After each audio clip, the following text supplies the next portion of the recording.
Bola kurelle baba Dauda Adamu Kahutu rarara tare da jaruma Aisha Humaira kenan, inda suke nishadantar da masoya Bola Ahmed Tinubu dan takarar shugaban kasar Najeriya a shekarar 2023. A cikin wannan bidiyo da za mu kawo muku za ku ga yadda suke tikar rawa domin nishadantar da masoya Bola Ahmed Tinubu. Muna fatar ga duk wanda ya zamanto shine bako a wannan tasha tamu ya daure ya yi mana subscribing domin karfafa ayyukan wannan tasha tamu a kowane lokaci. Mun gode. Samari ma hafi mun ga ƙarshen PDP mata ta ɗauko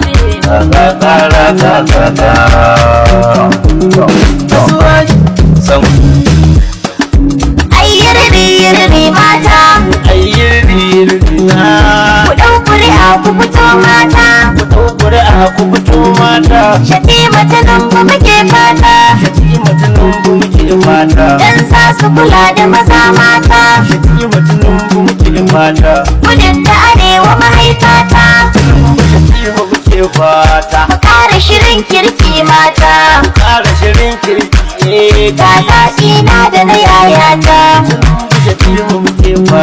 fito mu yi APC fata, ga zaɓi na da ƙawaye na, ina ƙaunar ku masoyana, zaɓin ma APC aka yi wa lasisi, su karɓi presidency, Ronaldo ga Messi, haɗuwarsu akwai fansi,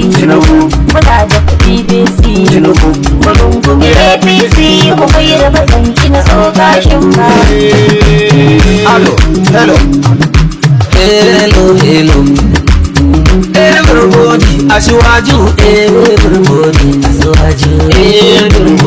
Asiwaju, mommy and daddy, ultimate man mai daddy, da mai aikin rodi, ka mai tallan yadi, kafinta da shoemaker, direda har banka, bibin market woman, mechanic men woman, direba da okada, da mai aikin walda, ga masu bugun shadda,